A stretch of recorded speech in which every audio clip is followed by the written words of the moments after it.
Voltamos a apresentar Justiça na Tarde. Justiça na Tarde debate.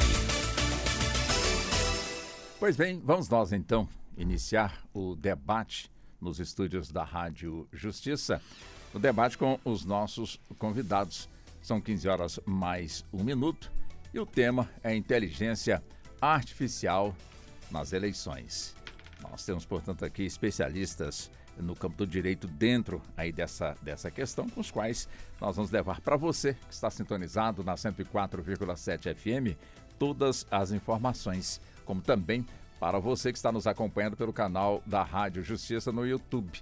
Temos imagens, temos também o som para que você então possa estar acompanhando toda essa movimentação aqui nos estúdios da sua emissora. Vamos então, a partir de agora, trazer para o debate, ou pelo menos já apresentar os nossos convidados já conosco aqui nos estúdios. Dr. Ulisses Juliano da Silva, que é mestrado em Direito, ele que é pós-graduado em Direito Processual Civil, pós-graduado em Inteligência Artificial, também conosco nesse debate. Mais uma vez, seja muito bem-vindo aqui ao nosso estúdio.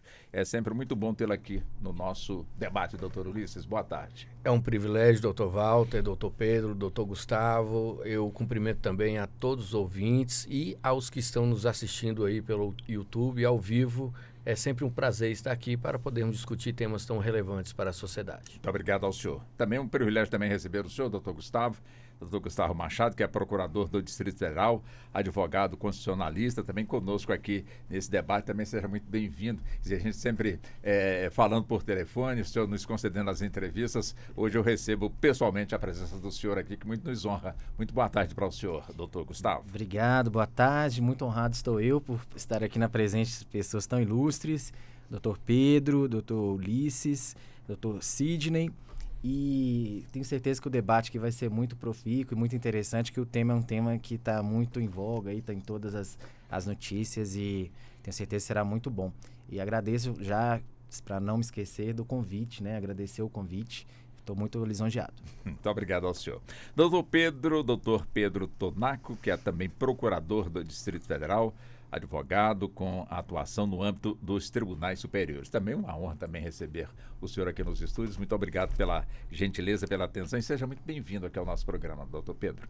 A honra é toda minha, Walter. É um prazer estar aqui pela primeira vez. Cumprimento o doutor Gustavo Machado, meu colega de procuradoria. Cumprimento também o distinto doutor Ulisses e o doutor Sidney. É um prazer, acho que vai ser bastante interessante. Espero aprender muito e contribuir muito com os ouvintes e os telespectadores também. Perfeitamente. Bom, antes de iniciar, deixa eu também, já está chegando também o doutor Sidney Neves. Nós também vamos cumprimentá-lo e, claro, também colocá-lo também aqui nesse nosso início de debate. Também vamos cumprimentá-lo, né? Dr. Sidney Neves, ele que é presidente da Comissão Especial de Direito Eleitoral do Conselho Federal da OAB, ele que é especialista em Direito Eleitoral e em Direito Processual Civil e compõe a diretoria do Instituto Brasileiro de Direito Eleitoral e também do Instituto de Direito Partidário e Político e é membro do Instituto de Direito Parlamentar. Também seja muito bem-vindo, um prazer, uma honra também receber o senhor aqui nos estúdios da Rádio Justiça, Dr. Sidney. Muito obrigado, boa tarde a todas e todos. Espero que a gente consiga transmitir para as pessoas que nos escutam as informações mais precisas possíveis sobre esse tema, que é um tema muito candente e um tema muito atual. Muito obrigado pela gentileza. Pois bem, apenas para situar aqui o nosso ouvinte, eu tenho aqui uma matéria da Agência Brasil que fala justamente do que nós vamos debater hoje aqui no nosso Justiça na Tarde. Uma matéria que tem inclusive a assinatura do repórter Felipe Pontes. A Agência Brasil, uma empresa pública de comunicação, onde diz que o Tribunal Superior Eleitoral aprovou na terça-feira, último dia 27, as 12 resoluções eleitorais com as regras finais para a eleição municipal de outubro.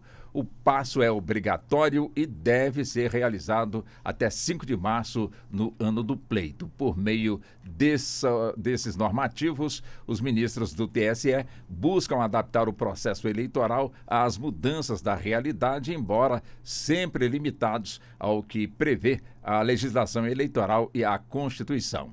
Com os avanços tecnológicos cada vez mais rápidos, neste ano foram alvo de preocupação temas que na eleição anterior sequer estavam no radar. Um exemplo é a inteligência artificial e seu potencial de turbinar problemas já de difícil controle, como as notícias falsas e a desinformação sobre o processo eleitoral. E diante da inércia do Congresso em regulamentar o tema, a Justiça Eleitoral decidiu colocar balizas ao uso da inteligência artificial nas eleições, de modo a tentar proteger a decisão bem informada do eleitor ao eleitor. As medidas foram bem recebidas pela comunidade jurídica, que viu na iniciativa uma tentativa de adequar o tempo mais lento da criação de normas à velocidade acelerada das utilizações tecnológicas. Ou seja, inteligência artificial nas eleições. Como é que a gente pode iniciar esse nosso debate, doutor Ulisses, para que o nosso ouvinte também possa entender que esse é um tema que não interessa somente aos candidatos, aos partidos políticos, à justiça eleitoral, como também, principalmente, ao eleitor e também à eleitora? Começo com o senhor. Doutor Walter, é muito bom o tema, excelente a sua produção, inclusive cumprimento aqui a doutora Ana, o doutor David, pela escolha desse tema, porque de fato é um tema que tem tudo a ver com a nossa realidade hoje. Mas antes de iniciar nessas resoluções do TSE, eu quero lembrar o ouvinte, o telespectador, que o que nós temos aqui é uma realidade que não tem como mais nos afastarmos dela. Não tem volta. Não tem volta. Desde ali, todo mundo aqui vai lembrar da Cambridge Analytics, ali da Inglaterra, que eles influenciaram diretamente a decisão dos ingleses de ficar ou sair da União Europeia. E depois foi descoberto que houve uma manipulação, Walter, muito grande, seja por meio de redes sociais, das mídias de modo geral, pela tecnologia para influenciar ali o inglês para ele decidir isso. E hoje a Inglaterra, para o bem ou para o mal, sofre as consequências dessa decisão, que depois se constatou que foi completamente influenciada por uma empresa que estava tendenciosa ali, foi contratada para direcionar a intenção do eleitor. Nós tivemos a eleição americana também dos Estados Unidos, em que houve também uma utilização em larga escala da tecnologia, e isso foi muito definitivo para a eleição do candidato. E também aqui no Brasil, em 2022, tivemos aí diversos casos, aí, inclusive atuação do TSE, do TRE, em utilização de robôs, de bots, por meio das redes sociais, que também ali ficavam inflacionando a quantidade de mensagens que eram distribuídas.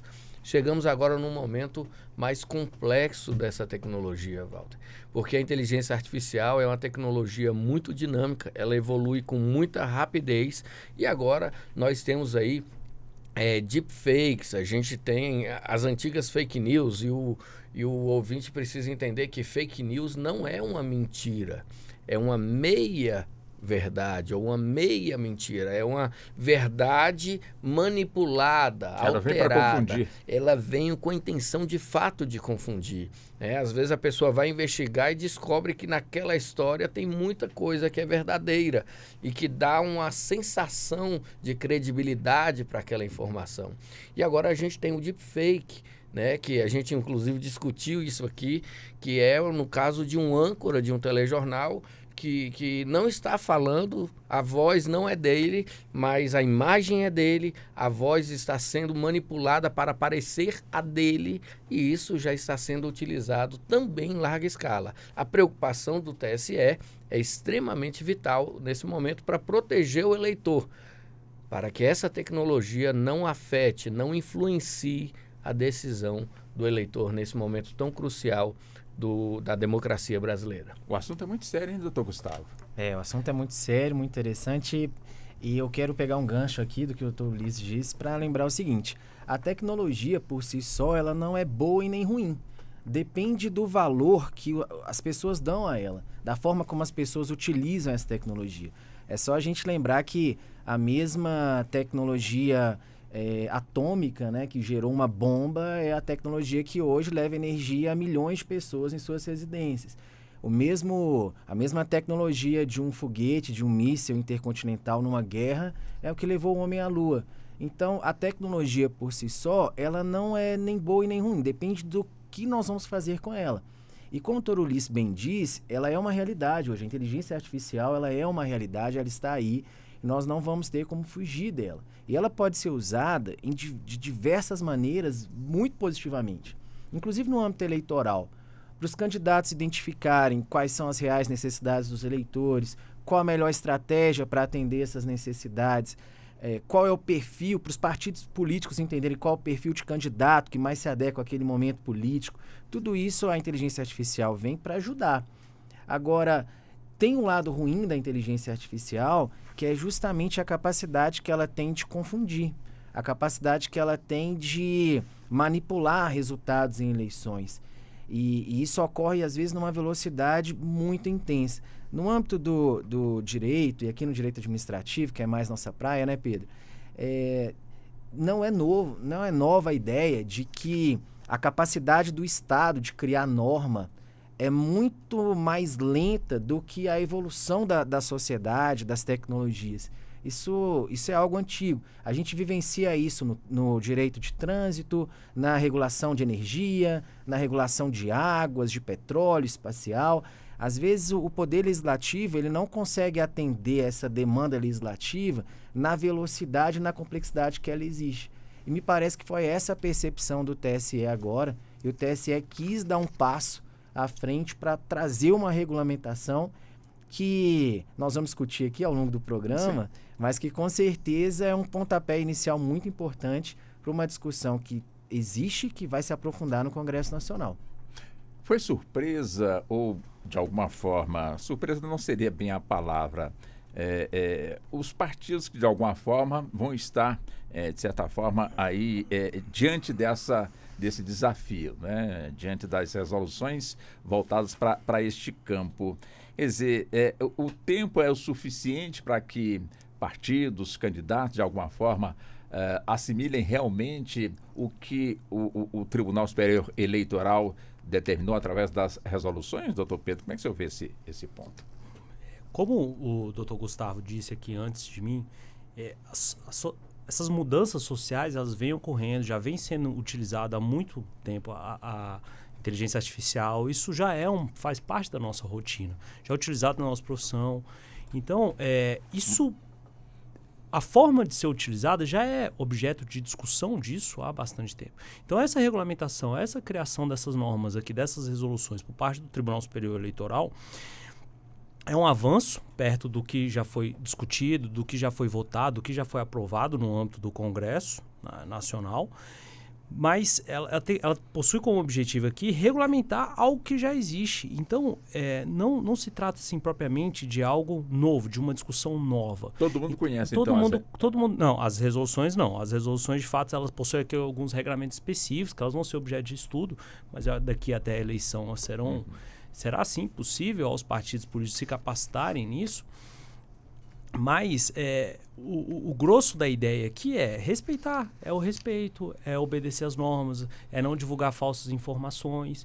Então, o partido político ele tem condições, sim, com bastante tranquilidade, de assimilar essas normas. Agora, a questão é como é que será feita a aplicação disso, como é que os nossos poderes reagirão a isso, como é que o judiciário...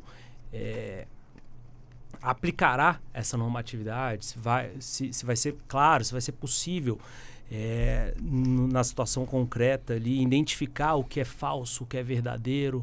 Isso vai ser interessante ver a utilização disso por parte dos nossos juízes eleitorais e dos tribunais regionais eleitorais aqui, na sua maioria, né, no âmbito das eleições municipais. Para o senhor, doutor Sidney, seria o termo correto um desafio, quer dizer, uma grande novidade, a chegada das resoluções que vão estar sendo aplicadas no processo eleitoral? Como é que o senhor também avalia essa decisão do nosso Tribunal Superior Eleitoral, doutor Sidney? Doutor Walter, antes de ir a resposta à sua indagação, eu queria fazer uma saudação especial aos colegas de bancada que por um lapso de educação que não me faltou em toda a minha vida na educação caseira, né? Queria saudar aqui o Dr. Gustavo, Dr. Ulisses, Dr. Pedro, meus colegas de bancada nesse debate tão interessante. E, de fato, o que nos atrai para esse tema tão, como eu disse no início, candente, é justamente o fato de termos um elemento em discussão, em debate, que se chama soberania. Soberania não só do Estado brasileiro, soberania não só daquilo que o Estado, das decisões que o Estado deve adotar, mas também a soberania dos eleitores, quando estão de frente à urna no momento muito simbólico e efetivo de expressar a sua decisão que foi cunhada ao longo do tempo. E quando eu falo de soberania, eu falo também, voltando aqui ao que já foi abordado pelos meus colegas, as questões relacionadas às Big Techs. Há e eu trago dados aqui realmente muito assustadores, né, em relação às Big Techs. A discussão sobre inteligência artificial hoje se torna, ela surge apenas muito mais voltada para a questão da inteligência artificial generativa, aquela inteligência artificial que faz a alteração, a modificação, o manuseio inadequado de determinadas informações ou de pessoas, de vozes, de imagens. Mas a inteligência artificial, ela se declara, ela se demonstra de forma tão efetiva na questão relacionada à interferência dos algoritmos. Os que lidamos todos os dias, no momento que a gente acessa nos nossos celulares uma página na internet, no momento em que falamos sobre um determinado produto e de forma surpreendente, no momento posterior, esse produto é sugerido para a gente numa página de rede social ou até mesmo numa página de internet. Você pensa em bolsa, aparece de repente uma bolsa. Você fala em sapato, de repente aparece sapato. Então, esse mundo dos algoritmos que estão dentro dessa vertente da inteligência artificial é algo realmente que nos assusta. Muitas pessoas, às vezes a gente é surpreendido assim, com pessoas que pensam assim, nossa, e aí estamos na fase dos neurodireitos, das discussões dos neurodireitos, nossa, eu pensei num determinado tipo de alimento e sugeriu e apareceu para mim. As pessoas já estão começando a achar que os seus pensamentos estão sendo invadidos por aquilo que as redes nos despejam dia a dia.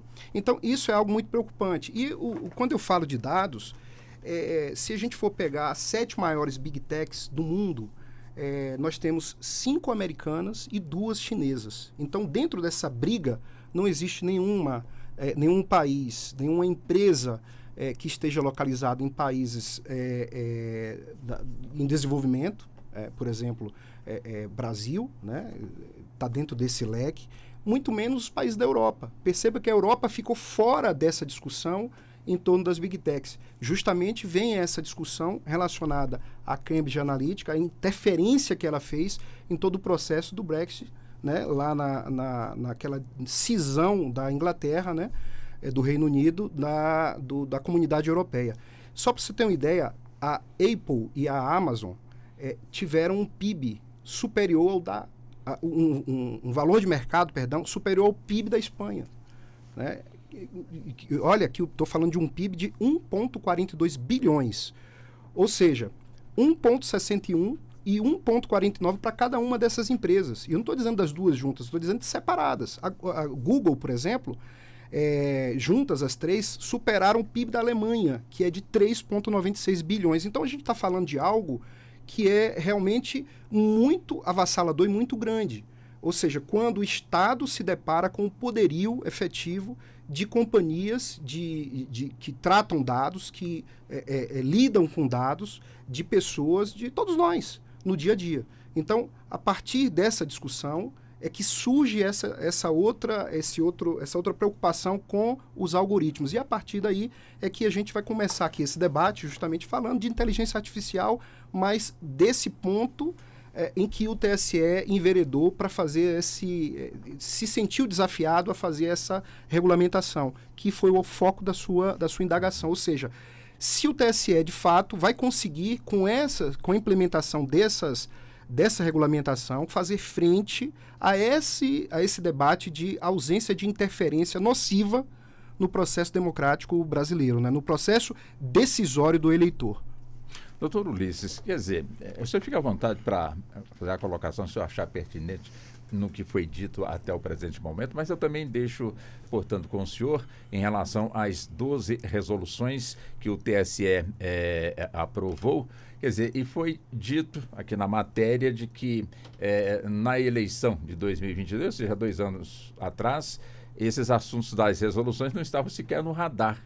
E 2 anos foi o tempo suficiente para poder, de alguma forma, vislumbrar, portanto, aí essas questões que surgiram, portanto, para conter determinadas ações, enfim, fora da regra, surgiram, portanto, aí essas resoluções. Quer dizer, eu fico aqui imaginando, daqui mais 2 anos, quando iremos ter de novo eleições, qual seria, portanto, aí a grande preocupação, já que a tecnologia, ela avança por segundos, né? Como é que o senhor vê também esse aspecto? A tecnologia é literalmente uma coisa assim, não tem como frear a tecnologia. Nós estamos o tempo todo, constantemente, desenvolvendo e evoluindo e transformando tecnologia para a nossa qualidade de vida, né? O ser humano, ele está sempre tentando melhorar a sua qualidade de vida.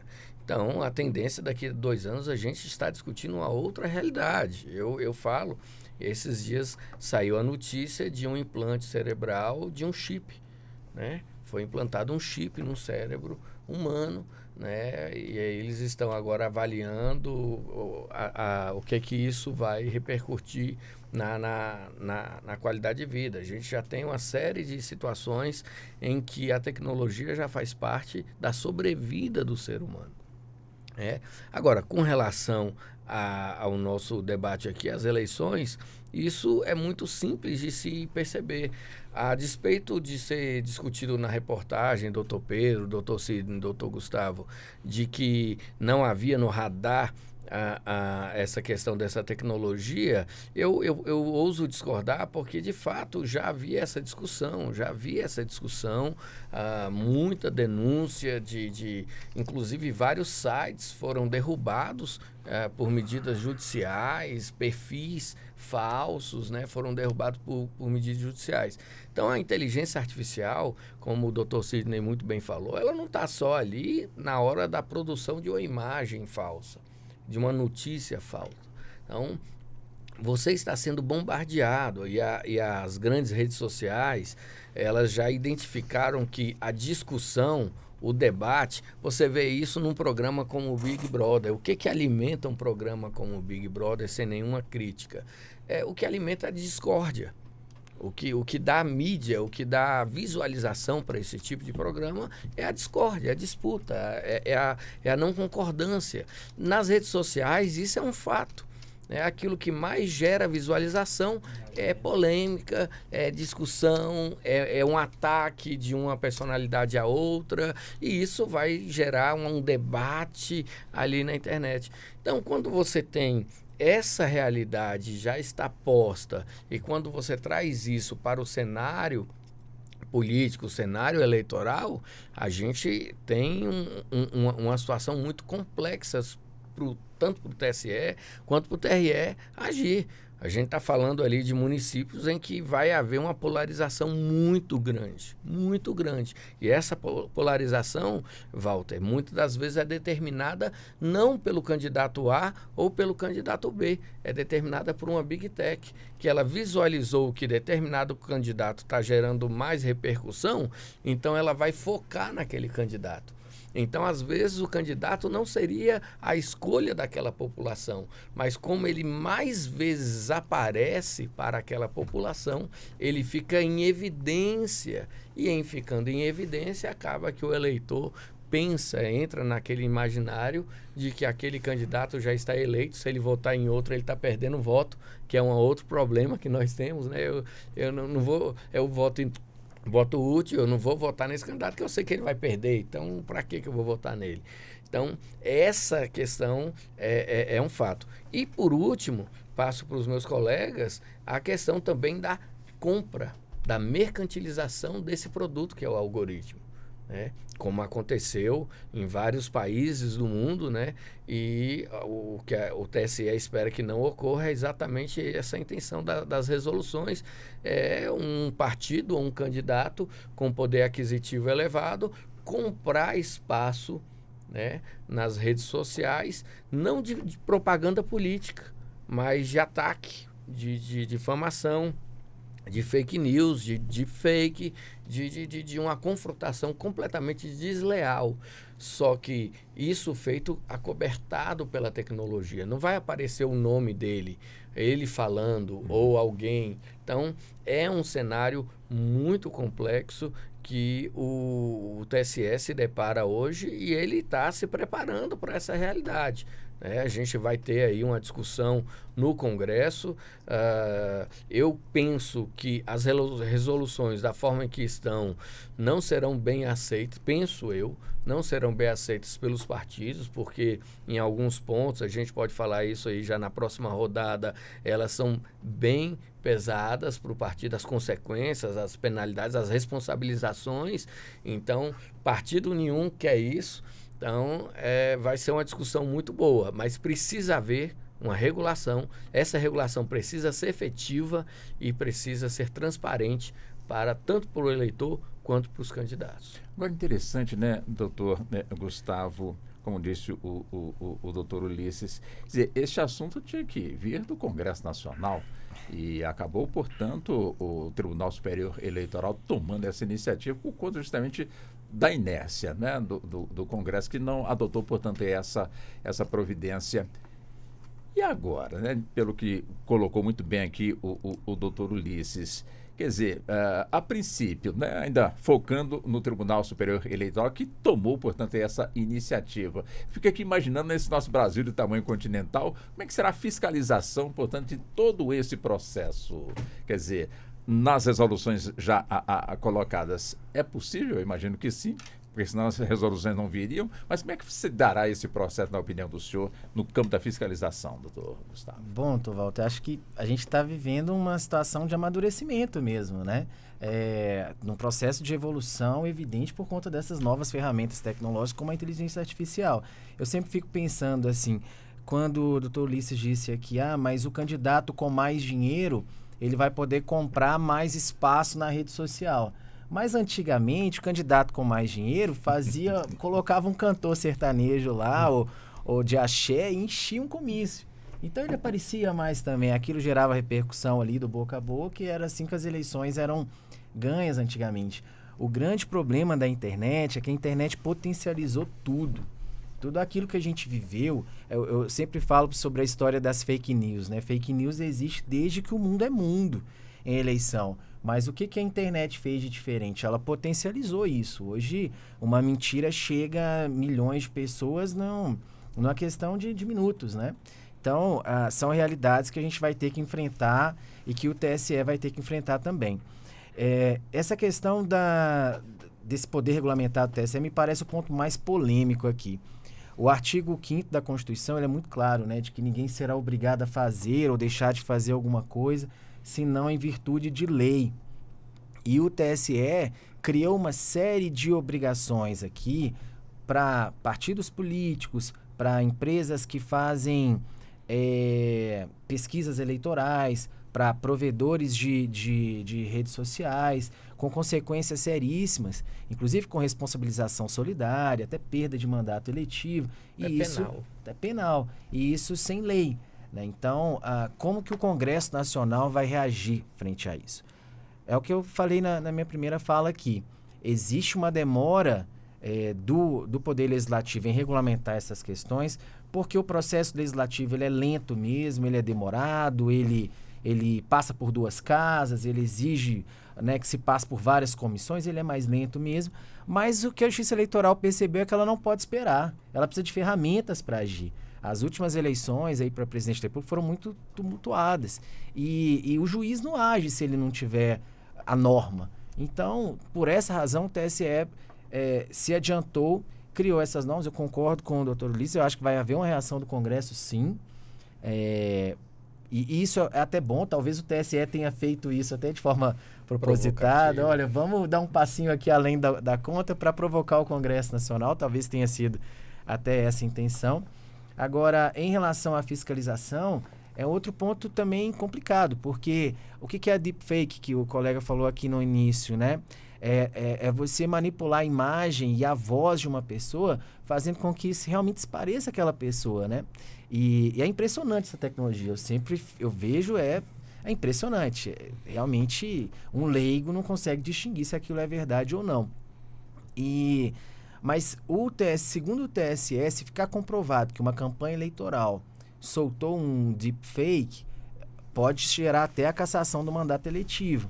Agora, e se uma campanha criar um programa desse contra ele mesmo, para que fique parecendo que é o outro candidato que fez, né? E aí, para prejudicar o outro, como é que o TSE vai fiscalizar esse tipo de situação?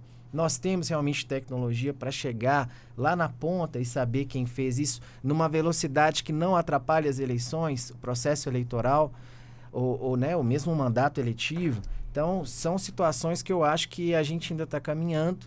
É um processo de evolução, de amadurecimento, que não é só no Brasil. Isso que a gente está discutindo aqui, a gente podia estar discutindo na Inglaterra, nos Estados Unidos, na França, qualquer outro país, que a discussão lá é idêntica. E vamos ver como as coisas vão caminhar daqui para frente. Quer dizer, não seria tão fácil, doutor Pedro, seguir as regras da eleição sem apelação? Ou seja, sem, portanto, essas artimanhas que, infelizmente, as brechas surgem e acabam surgindo, portanto, aí esse tipo de situação, obrigando, portanto, o Tribunal Superior Eleitoral, no caso aí, a criar, portanto, aí resoluções. Quer dizer, focando justamente aí a restrição do uso da inteligência artificial. Quer dizer, dentre enfim, dentro, portanto, aí das resoluções aprovadas pelo TSE. Eu imagino que todas são importantes, mas teria aquela que de alguma forma chama mais a atenção, doutor Pedro? No mundo ideal seria ótimo se todo mundo seguisse as regras do jogo e fossem não utilizassem de maneiras ruins essas tecnologias que estão aqui. Tem uma série de disposições nessas resoluções aqui, doutor Walter, que são bastante interessantes. Mas duas aqui me chamaram bastante atenção. Primeiro, essa resolução falando realmente da deepfake, do uso da inteligência artificial, da regulação, da proibição de uma que eu achei interessante, mas entra no que o Dr. Gustavo falou, a questão de como isso vai ser fiscalizado, a proibição de impulsionamento de conteúdos críticos, né? Críticos aos outros candidatos, que degradem os outros candidatos. Como que vai ser a fiscalização disso? Isso é uma coisa bastante interessante de ser analisada, né? E uma outra resolução que foi aprovada também no dia 27, que eles compilaram justamente para munir os juízes eleitorais do Brasil, desse nosso Brasil continental, de qual é a jurisprudência dominante no âmbito do TSE. Eles fizeram uma resolução bastante descritiva do que é crime, do que não é crime, do que considera violação, do que é propaganda enganosa, do que não é, quais são os conteúdos que já foram decididos como proibidos pelo TSE, quais conteúdos já geraram a cassação de chapas, de mandatos. Então, foi uma normatividade bastante ampla, muito em decorrência do que vem ocorrendo no mundo afora e também nas eleições de 2022. Mas esses dois pontos principais aqui, a regulamentação realmente do impulsionamento, do engajamento desses conteúdos feitos de inteligência artificial, desses conteúdos virtuais, as famosas lives e outras tantas. E eu particularmente achei bastante interessante essa resolução da jurisprudência do TSE, que compila os entendimentos do TSE, porque ela tende a dar uma maior transparência, ela dá um banco de dados ali maior para os juízes, de juízes eleitorais, né, que são juízes estaduais, que vão realmente ser os fiscais ali dessas eleições municipais. São esses os dois principais pontos aí que eu achei mais relevante nessa ampla normatividade criada pelo TSE. E para o senhor, doutor Sidney, também dentro desse conjunto, né, de 12 resoluções, tem, como eu disse e repito, né, todas são importantes. Agora, existem aquelas ou aquela que de alguma forma desperta mais atenção, chama mais para a discussão? Sem sombra de dúvida, Dr. Walter, a que chama mais atenção é essa que nós estamos a discutir, né? Que é a regulamentação dessa questão do padrão do uso da inteligência artificial nas eleições e como evitar uma interferência nociva desse mau uso na vontade do eleitor. Mas a gente tem outras tantas também, essa inovação já tratada aqui, justamente relacionada aos ilícitos eleitorais, que de fato é um compilado, né, daquilo que existe hoje no âmbito da jurisprudência, no âmbito das decisões, no âmbito das interpretações levadas a efeito pelo Tribunal Superior Eleitoral e que muitas vezes não é observada nas instâncias ordinárias, né? Você tem juízes que deixam de observar aquilo que o TSE vem decidindo e, consequentemente, também tribunais regionais eleitorais. Mas eu queria voltar um pouco para essa questão da regulamentação, apenas para divergir parcialmente, porque eu acho que faz parte do debate. A gente costuma dizer que toda regulamentação ela tem que partir, até porque a Constituição assim o diz, ela tem que partir de uma lei posta, de uma lei existente, para que haja, assim são os decretos, né, para que haja essa regulamentação. Da mesma forma, o poder regulamentar do TSE não outorgou para o Tribunal Superior Eleitoral a possibilidade de criar a norma nova.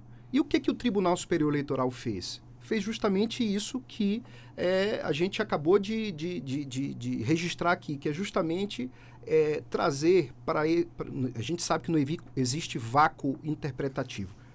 Então, se um problema é levado ao judiciário, o judiciário tem que dar a resposta, né? E dar a resposta com as ferramentas que tem. Então, a partir desse vácuo interpretativo é que surgiram as respostas. Foi assim no caso Francisquini, todos sabemos, né, o deputado Francisquini, deputado estadual do Paraná, teve o mandato cassado e a decretação da inelegibilidade dele por 8 anos, justamente porque fez uso em uma live de notícias falsas ao vivo, perto do processo eleitoral de segundo turno, ou seja, o que de fato entendeu o TSE que influenciaria no processo eleitoral. Mas aí você me pergunta, mas isso foi com base em alguma norma? Sim, foi com base em alguma norma. O TSE não tira isso do nada, da cartola e aparece com essa solução de forma mágica. Não. Existe lá o artigo 52, lá na Lei das Eleições, que regulamenta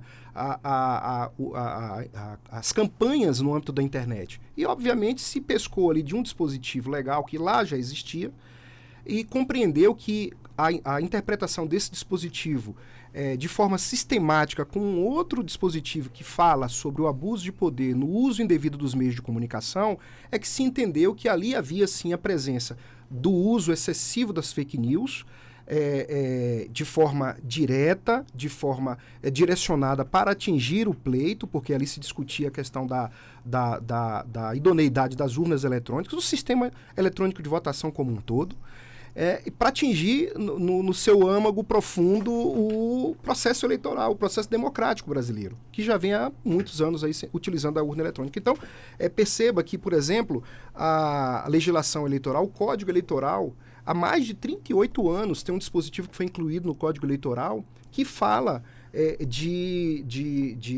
da propaganda eleitoral, justamente, é o artigo 242, que fala justamente dessa vedação de se criar na propaganda eleitoral artificialmente, por meios publicitários ou na opinião pública, estados mentais, emocionais ou passionais. Perceba que lá há 38 anos o legislador já previa essa situação. Não, obviamente, a situação da criação do algoritmo, dessa velocidade da tecnologia que nós nos deparamos hoje, mas ele previa, por intermédio da utilização da mídia, e as mídias naquela época era essa que a gente fala nesse momento, que é o rádio, era a televisão, eram as mídias utilizadas. Então, para evitar essa interferência no processo eleitoral, o legislador já trouxe a matéria. Então, o que é que o TSE fez? Ele foi pescar nessas matérias, nesses dispositivos antigos, e fazer uma revisitação e uma releitura desses dispositivos diante de termos tão novos, tão modernos, deepfake, fake news. Então o TSE teve que fazer essa releitura. Justamente por quê? Porque o legislador, atrasou o processo de regulamentação de forma mais transparente para trazer esses temas de forma mais esmiuçada e mais atualizada. Mas não significa dizer que nós não temos normas que combatem esse tipo de atitude nociva ao processo eleitoral. Então, perceba que eu falei aqui já de 2 normas que já lá atrás o TSE foi buscar normas, a outra norma de 1997 e que foi alterada em 2002. Perceba que já tem bastante tempo, ou seja, no início lá da internet, quando a gente nem pensava, a internet era aquela internet ainda que se conectava com aquele barulhinho que todos nós lembramos. Nós aqui, eu acho, todos temos cabelos brancos, sabemos, menos você, né? Sabemos que... sabemos que como é que se acessava a internet, ou seja, as pesquisas iniciais, enfim. Então, a gente saiu de um constitucionalismo tradicional para um constitucionalismo digital que vai parar aqui no Supremo Tribunal Federal, que vai chegar no Supremo Tribunal Federal. Vai ser discutido, vai ser debatido aqui em algum momento. E o Supremo vai ter que dar a resposta. Vai dizer se o TSE agiu corretamente ou não quando regulamentou matérias a partir de normas antigas para assuntos novos. Então, basicamente, essa é a minha divergência, com todo carinho, aos colegas que estão comigo na bancada. Bom, antes de fechar a primeira hora, nós temos praticamente 15 minutos. Eu vou me permitir deixar que esses 15 minutos fiquem por conta dos senhores. Os senhores debatendo entre si, portanto, essa questão que é tão importante. Eu começo com o senhor, doutor Ulisses, você fica à vontade, o doutor Gustavo, o doutor Pedro pode interferir, doutor Sidney. É uma conversa entre vocês que a partir de agora eu não interfiro mais. Vou até deixar vocês até 15h55 dentro desse debate, mas deixa aqui uma provocação. Quer dizer, diante de 12 resoluções, foca muito o candidato, a candidata, os partidos, mas o mais importante de um processo eleitoral, o eleitor ou a eleitora, de alguma forma, estão sendo chamados também para esse debate, até porque quem entende que, de certa forma, vem subestimando a inteligência do eleitor, com determinados cuidados, e evidentemente que tem que ter realmente esses cuidados, já que todos não são iguais no sentido do conhecimento, enfim. Mas deixa essa provocação e fique à vontade nesses 15 minutos. A partir de agora, eu fecho a boca e vou escutar vocês, então, nesse debate tão espetacular que está acontecendo aqui na Rádio Justiça. Doutor Ulisses, se eu me dar uma tréplica aqui de 15 segundos, Cara. acho que vai ser mais de 15 segundos. Mas, assim, doutor Sidney, eu entendo perfeitamente o seu ponto e acho que é um ponto muito coerente. Por quê? Porque se a gente partir da ideia de que o TSE fez foi apenas regulamentar o que já existia ali no Código Eleitoral, aí está tudo certo. Eu acho que é uma questão mesmo de interpretação. Me parece que o TSE foi um pouco além do que simplesmente regulamentar. Porque se a gente for buscar uma norma que deva ser regulamentada, a gente sempre vai encontrar alguma. A gente sabe que as normas do direito têm um caráter abstrato, elas servem para um número indeterminado de situações. Eu até brinco com uns amigos que quando a gente está discutindo muito e alguém fala, mas e a dignidade da pessoa humana? Bom, aí a discussão fica difícil, porque cabe quase tudo dentro desse conceito jurídico tão amplo que é a dignidade da pessoa humana. Então, algumas situações, como, por exemplo, criar responsabilidade solidária da empresa de internet, né, do provedor ali daquela rede social, que não retirar, inclusive sem ordem judicial, algo que aquela empresa entenda que é fake news, ou pena de responsabilidade solidária.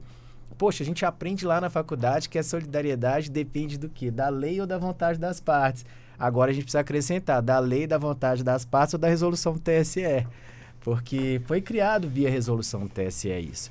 Então, eu não me agrada muito a ideia, e cada vez mais tem ficado firme para mim, de que para salvar a democracia, a gente precisa, de certa forma, deixar um pouquinho de lado alguma regra que é tão essencial à democracia como a separação dos poderes. Então, a ideia de que, poxa, como o Congresso Nacional não fez, o TSE estaria legitimado a fazer, não é uma ideia que me parece constitucionalmente a mais correta. Porém, repito, acho que o seu pensamento, Sidney, é o mais coerente de todos, porque a partir do momento que você entende que a regulamentação não extrapolou os limites das normas eleitorais que já existem, Seu pensamento juridicamente está perfeito. Agora, se outras pessoas entenderem como me parece que extrapolou sim, aí é aquilo que eu volto àquele ponto. Me parece que é uma provocação do TSE para o Congresso, para que o Congresso realmente legisle.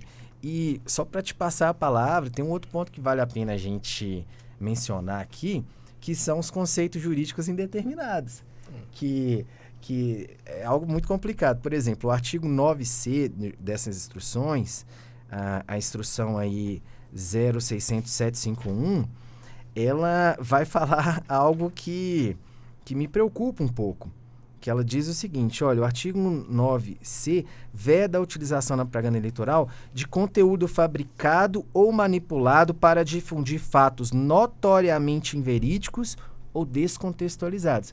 Notoriamente inverídico para quem? O que é notoriamente inverídico? Se às vezes eu falo que um político fez um mal enorme para um país, isso pode ser uma verdade para mim e um fato notoriamente inverídico para outra pessoa. E a descontextualização, mas qual é a contextualização correta? Né? Então, assim, quando a gente traz para o âmbito eleitoral esses conceitos jurídicos muito indeterminados, a gente acaba, a pretexto de proteger, dar ferramentas também para manipulação. Não via TSE de forma alguma, não é isso que eu quero dizer aqui, mas via impugnações por advogados, discussões, debates na imprensa e é algo que também a gente precisa refletir. Às vezes a demora do Congresso Nacional, ela não é só uma omissão, ela é porque realmente a sociedade está amadurecendo aquele tema, né? E a gente às vezes precisa respeitar um pouco esse time, mas era essa palavra. O doutor Gustavo, agora o doutor Ulisses. Essa questão que o doutor Gustavo levanta é fundamental. Eu tinha pensado, tinha até separado aqui o 9E, exatamente por esse fato e por mais uma outra complicação. E na minha opinião, tão grave quanto. O TSE está passando para aplicativos, para redes sociais, para plataformas digitais, a decisão do que pode e do que não pode ser compartilhado. Porque o artigo é muito claro, olha, os provedores de aplicação serão solidariamente responsáveis civil e administrativamente quando não promoverem a indisponibilização imediata de conteúdos e contas durante o período eleitoral. Aí ele dá os casos, um dos casos aí é de divulgação, compartilhamento de conteúdo fabricado ou manipulado, parcial ou integralmente, por tecnologias digitais, incluindo inteligência artificial, em desacordo com as formas de rotulagem trazidas na presente resolução. Então, eu acho que isso aí, lá na frente, pode gerar um problema muito grave de liberdade de expressão, de impossibilidade ali de, por exemplo, aquilo que o doutor Gustavo acabou de falar, o que é verdade? Uma coisa é crime, não é crime. Deepfake, não tem dúvida. Né? Deepfake, foi uma coisa manipulada e tal, mas uma coisa é alguém, não é nem um candidato, mas alguém está manifestando a sua opinião, né? E a sua opinião está completamente equivocada. Ele fez uma leitura errada da situação, né? Mas isso faz parte do debate político, né? Ele fez uma leitura errada, ele não está sabendo se expressar corretamente. Ali vamos nos situar numa hipótese em que não há ali uma má-fé. Ele não está querendo difamar, ele está fazendo uma leitura histórica, uma leitura ideológica, né? Mas não há ali uma intenção de difamação e tal, que aí é crime, não tem discussão. Mas aí essa definição de que vai permanecer ou não, vai partir primeiro, doutor Pedro, da própria plataforma digital. Então, às vezes, uma informação que, ao contrário do que eu acabei de falar, seja completamente verdadeira, às vezes o personagem ali falou de uma forma grosseira ou falou de uma forma polêmica e tal, mas é verdade, aquilo que ele falou, tem fatos que comprovam e tal, mas gerou uma polêmica, a rede social ficou na dúvida se não tinha alguém para fazer uma averiguação. Não, vamos tirar, porque senão a gente vai ter um problema de solidariedade ali, a gente vai ser responsabilizado por isso aqui. Aí tira aquilo ali, depois aquela história, depois que um fato é contado, para você desmentir aquela realidade ali, é o doutor é jornalista, já fazem aí uns bons 30 anos aí, sabe muito bem disso, né? Uma vez que uma informação é veiculada para você tirar do consciente coletivo aquela informação é muito complicado. E aí fica aquela situação que eu acho que foi, aqui na minha opinião, foi um passo muito complicado que o TSE deu nessa situação de transferir a responsabilidade dessa veiculação ou não para as plataformas digitais. A dificuldade disso é de Pedro. fato o enquadramento, né? O que é verdadeiro, o que é falso, o que tem risco de como é que fala aqui no artigo, o que tem risco de alterar os resultados da eleição, potencial de causar danos, né? Isso foi passado, foi delegado às Big Techs, né? Na sua maioria Meta, Instagram, Facebook, etc. E eles vão passar, para se resguardar de responsabilização, eles vão passar a ser os grandes censores das eleições de 2024. E isso, assim, é inequívoco. Nesse ponto da questão da responsabilidade solidária, eu entendo que, de fato, ultrapassou um pouco o que estava ali no marco legal da internet, que lá prevê responsabilidade subsidiária após notificação, né, após a interpelação. Mas a fundamentação utilizada para isso eu achei interessante, que é quem lucra responde.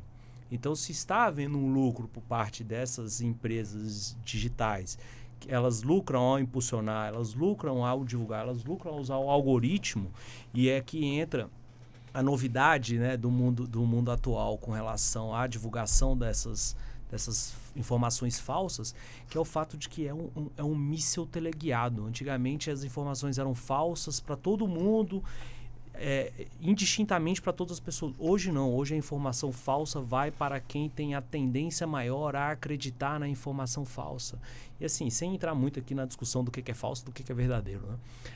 Hoje, por conta dos algoritmos, as informações elas vão para as pessoas para quem elas serão melhor absorvidas. Esse é o caminho hoje que é utilizado por essas grandes big techs, né? Vamos falar aqui de maneira geral. E isso é interessante. E daí o porquê de ter uma maior preocupação com isso. Essa responsabilidade solidária é bastante questionável, mas eu acho um ponto interessante. Eu acho, na verdade, que é o único ponto em que pode gerar algum tipo de movimento para que isso seja de alguma forma combatido pelas empresas, porque enquanto não for possível responsabilizá-las, qual seria o movimento, quais seriam os instrumentos que seriam utilizados por elas para coibir esse tipo? Ficaria tudo a cargo do Estado? O Estado é lento, o Estado é ineficiente.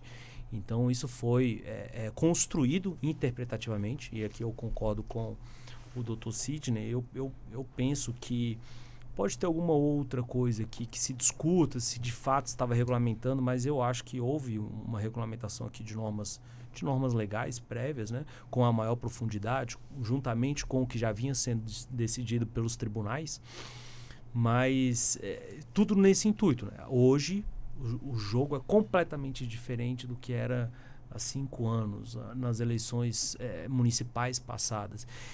E não se pode ficar inerte, porque senão, como respeitar a vontade do eleitor? Como respeitar o sufrágio popular se as informações, se as bases pelas quais elas estão decidindo em quem votar podem estar viciadas? Eu acho que esse é muito profícuo essa discussão aqui. Dr. Sidney. Desculpa, eu já estava encaixando aqui, porque a gente, Fica num à debate vontade. tão interessante como esse, e assim, eu quero registrar aqui os parabéns à Rádio Justiça por trazer esse debate. É um debate que ele está presente no Brasil inteiro. Você liga hoje qualquer rede de televisão, tem lá alguém falando de regulamentação de inteligência artificial. Você vê em qualquer grupo de WhatsApp, tem gente falando desse assunto. Então, assim, é um tema que está aí, está posto, e a gente já vê alguns pronunciamentos ali de parlamentares, aqui e acolá, dizendo precisamos regulamentar. E, de fato, isso casa com o que o doutor Gustavo falou, que é justamente essa provocação para gerar esse efeito. Muitas vezes, eu quero crer que não tem efeito backlash, mas é provável que nós tenhamos, né, efetivamente, nesse caso.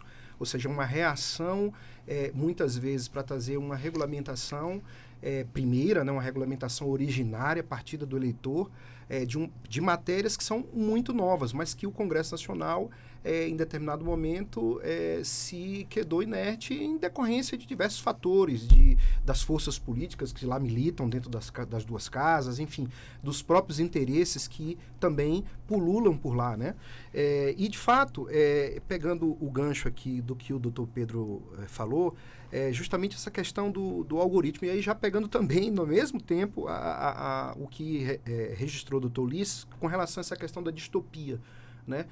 Liberdade de expressão, até que ponto liberdade de expressão ela resvala, ela ultrapassa esse limite para alcançar aquilo que é um ilícito, seja ele eleitoral ou penal, né? Ou eventualmente um ilícito administrativo, né? De que forma a liberdade de expressão? Então, assim, de fato houve esse deslocamento, é nítido.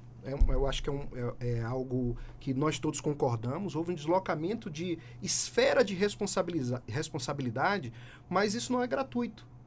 Doutor Pedro, perceba que teve uma audiência pública neste Supremo Tribunal Federal para discutir questão da regulamentação. Tem 2 casos com repercussão geral que estão tramitando aqui, que é a questão relacionada que envolve necessariamente a regulamentação das plataformas digitais de forma enviesada. Por quê? Porque a regulamentação é buscada por meio da jurisprudência e não pela casa apropriada, que é o locus apropriado, que é o legislativo, né? Então, a gente tem ali essa entrega de responsabilidade. Agora, ao mesmo tempo, dizendo, olha, se você não fizer corretamente essa distinção daquilo que é o limite da liberdade de expressão e que resvala para o crime, nós iremos responsabilizá-los.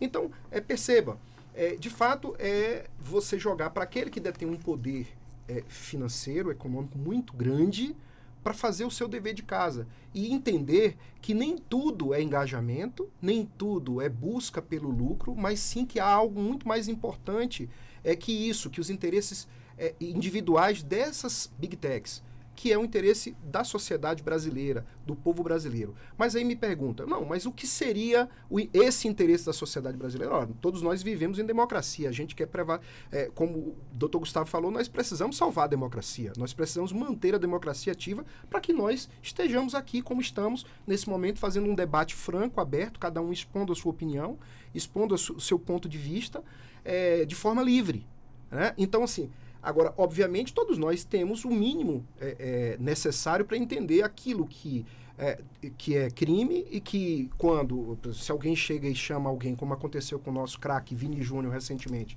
essa semana no estádio de futebol de macaco, a gente sabe que aquilo não é liberdade de expressão. Aquilo ali é um crime que está sendo praticado a céu aberto, a olhos vistos. Então, necessariamente, a gente tem diante da gente a liberdade de expressão, mas, ao mesmo tempo, a gente tem também a capacidade de sermos responsabilizados em decorrência desse ponto. Perfeito. Bom, eu peço licença aos senhores, já que nós vamos para o nosso intervalo, que é rápido. Voltamos em instantes para que possamos ter mais 1 hora de debate. Até já. Você está ouvindo Justiça na Tarde.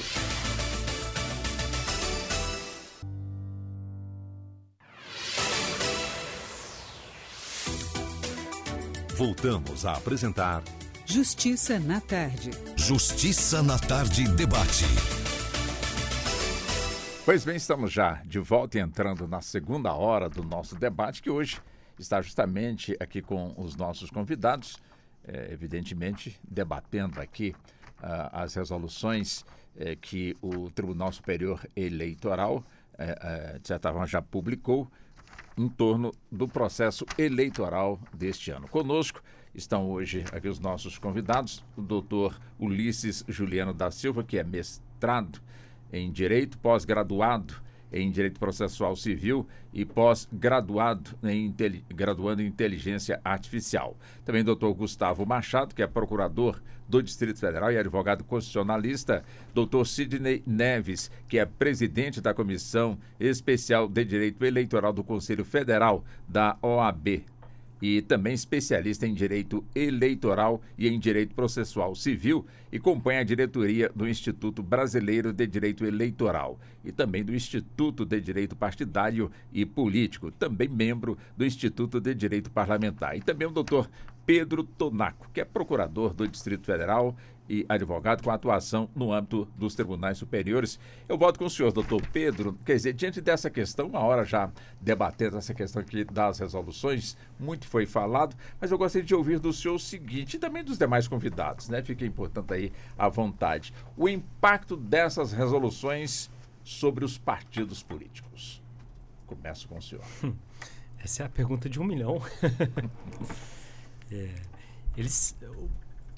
Os partidos políticos aqui, eles já tinham antes que ter uma estrutura interessante para averiguar o conteúdo, a produção de conteúdo, mas agora isso aqui precisa ser amplificado.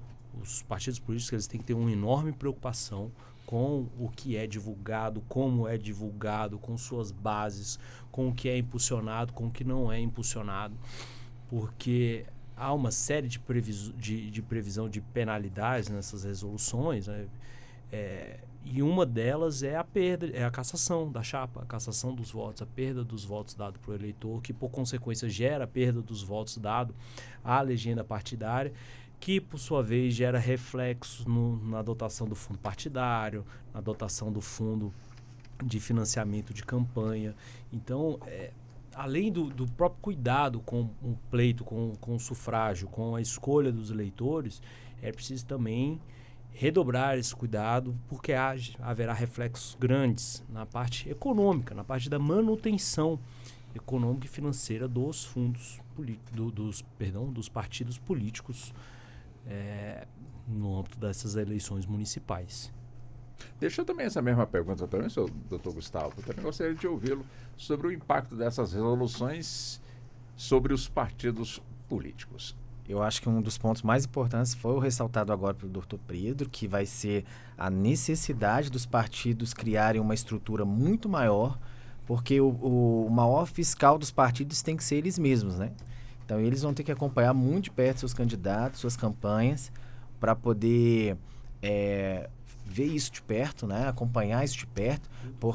E dos outros também, né? Não só os seus, mas dos outros também. Porque, às vezes, uma escorregada de um candidato, se olhar, às vezes, até de menor expressão, pode colocar uma grande candidatura a perder. Então, isso vai ser um ponto complicado. E outra coisa que também me parece que, com a conversa aqui preliminar entre os colegas, foi unânime, é que vai haver um aumento da judicialização. Isso Por quê, doutor? Porque existem mais normas, e essas normas, em que pese a gente achar que elas trariam maior segurança jurídica, em razão de vários conceitos jurídicos indeterminados, como a gente mencionou aqui antes, como notoriamente verdadeiro, como contextualizado, descontextualizado. O Pedro lembrou ali do potencial risco de potencial capacidade de causar danos. São conceitos jurídicos tão abertos que eles acabam sendo levados ao judiciário para que o judiciário decida e dê a interpretação correta ali de acordo com o caso concreto. É um grande equívoco, sabe, Dr. Walter, a gente pensar que o aumento de normas aumenta a segurança jurídica. Se fosse assim, a gente teria o melhor sistema tributário do mundo, né?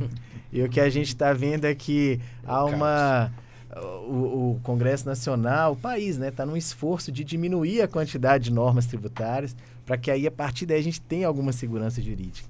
Então, acredito nisso. Infelizmente, eu prevejo aí um aumento da judicialização e um aumento do risco em relação às penalidades que agora estão definidas e são muito mais graves. Doutor Ulisses, vamos também? Quero ouvir o senhor também nessa questão. Um ponto positivo que eu vejo nessa discussão é a profissionalização da política, do cenário político. A gente já vê isso em outros países, né, que os partidos são muito bem organizados, têm equipes profissionais, equipes de marketing. Agora, como o Dr. Pedro, o Dr. Gustavo reiterou, vai ter que se organizar uma equipe para divulgação por meio de redes sociais. Isso vai ter que passar por um sistema interno do partido de compliance, de filtrar o que pode falar, o que não pode falar, o que pode divulgar, o que não pode divulgar. Então, isso vai gerar, Dr. Sidney, uma profissionalização, né, da política no Brasil. E eu vejo isso com bons olhos. eu vejo isso com bons olhos. Por quê? Você vai tirar aquela situação do jeitinho, do vamos do jeito que der, vamos na raça, vamos na força, vamos com o povão. Não, vamos fazer uma coisa séria, dentro da lei, organizada, para as pessoas certas, oferecer de fato ali um programa político inteligível para o eleitor, né? E parar de ficar dessa polarização de que ele é feio, eu sou bonito, ele é ruim, eu sou mal, eu sou bom, e ficar mesmo, entrar mesmo num debate mais organizado. E eu acho que essa profissionalização, né, pode, né, a minha expectativa, aí a gente está no campo quase que da fé, né, porque cenário político brasileiro, a gente não pode, né, então a minha expectativa é que essa profissionalização gere de fato um produto final para o eleitor melhor acabado, mais organizado, mais transparente, digamos assim. Nada como um pouco de otimismo, né? Doutor Sidney, também ouvir o senhor sobre esse tema. Pois é, doutor Walter. Eu tenho uma... A gente assistiu aí nesses últimos dias, depois das audiências públicas, onde houve a discussão em torno dessas 12 resoluções, né? E trouxeram diversos temas, né?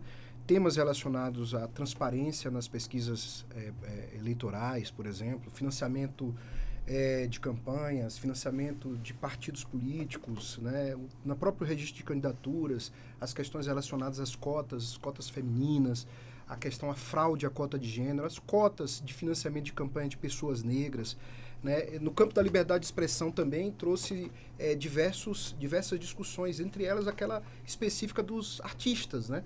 Ou seja, quando os artistas, influenciadores digitais, eles se manifestam nas redes, eles se manifestam por intermédio da sua arte, apoiando tal ou qual candidatura, né?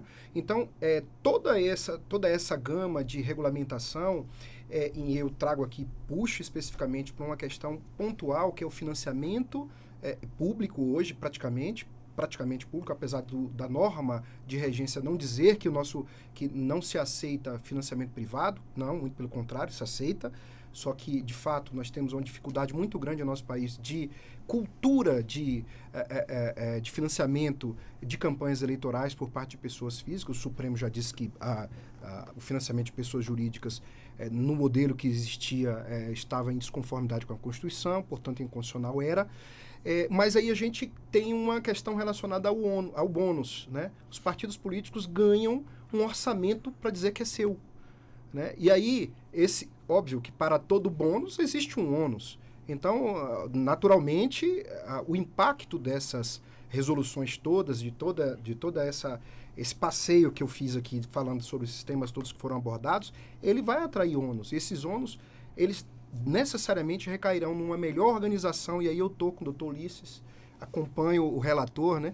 De fato, vai trazer, sim, uma maior profissionalização, que os partidos já estão buscando a cada dia. Hoje, por exemplo, tem partidos políticos que têm departamento financeiro, tem diretor financeiro, partido político. Antes você tinha só o dirigente partidário, o secretário tesoureiro, né? Hoje você tem não só o secretário tesoureiro, que seria aquele agente político que exerce aquela função, mas você tem abaixo dele um diretor financeiro, um técnico que lida com as finanças do partido. Você tem um outro técnico na área jurídica que sempre existiu, mas que aconselha o partido o tempo inteiro no campo da consultoria. Então, de fato, esse cenário positivo eu consigo vislumbrar também. Consequentemente, é uma coisa até curiosa, né? Por exemplo, qual é a empresa que se abre hoje no Brasil que você tem já uma previsão de faturamento? Você não tem. Você vai abrir uma empresa que vende celulares, você vai prever mais ou menos quanto de celulares que você vai vender, quanto de lucro que você vai obter, mas depende de diversos outros fatores.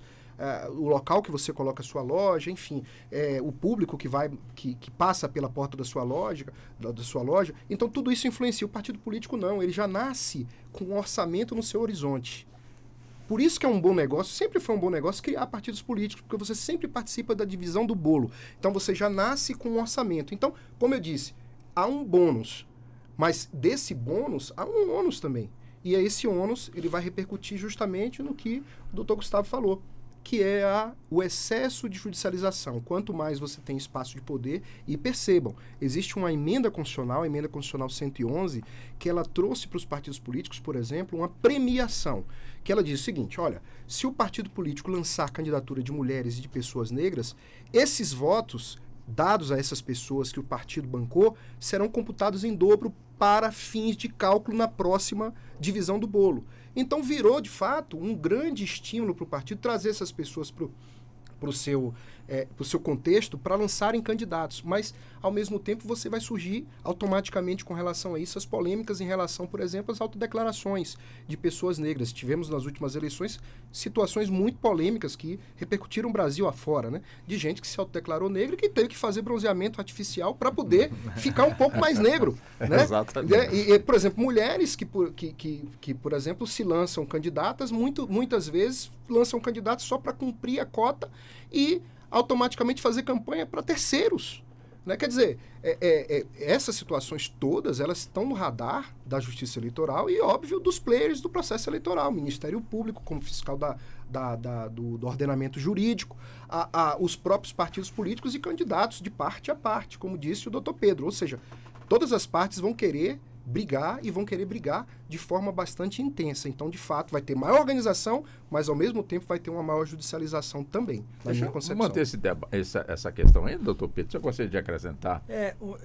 Complementando o que o doutor Gustavo falou e o que o doutor Sidney está falando aqui agora, a gente, no direito constitucional, a gente tem uma brincadeira, né? O Supremo Tribunal Federal erra por último, né? Então, agora, com a tendência dessa judicialização, desse aumento de normatividade, aumento de disposições aqui, que vai gerar também um aumento de profissionalização, mas gera também um aumento da judicialização, cada vez mais as eleições tendem a ser decididas no foro que não lhe é próprio, que é o foro judicial, né? Ao longo do mandato, recentemente, eu acho, esse mês, teve um deputado federal que foi cassado e o outro deputado federal que ajuizou uma ação de investigação, o AIGE, né? Tomou posse como deputado, isso 2 anos já. Então, 1 ano depois. Então, isso tende a ocorrer. Isso é um efeito deletério em que...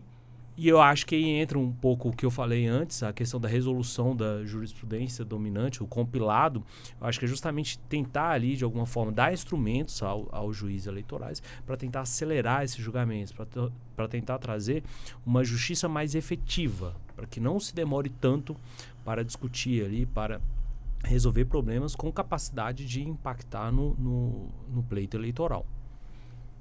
Alguém mais gostaria de fazer uma pontuação? Não, só um ponto aqui que me veio na cabeça agora é que o time do TSE me pareceu acertado, né? A gente saindo aqui da discussão se ultrapassou o seu poder regulamentar ou não, o time parece acertado porque as eleições municipais serão um grande laboratório. Exatamente. Porque não que não sejam importantes, são importantíssimas, mas a gente sabe que as eleições para governador e para presidente da República movem paixões muito maiores, né? Então, o bom é que essas normas serão experimentadas, o judiciário vai se debruçar sobre elas, o parlamento vai ter tempo, daqui até a próxima eleição, de refletir sobre essas normas também, melhorá-las, elaborar outras, e acredito que a gente chega num processo eleitoral para governador e presidente da República mais amadurecido. Deixa eu voltar com a questão com o senhor doutor Sidney. Quer dizer, nós temos a lei eleitoral, e ali, regulamentada, fala inclusive em punições.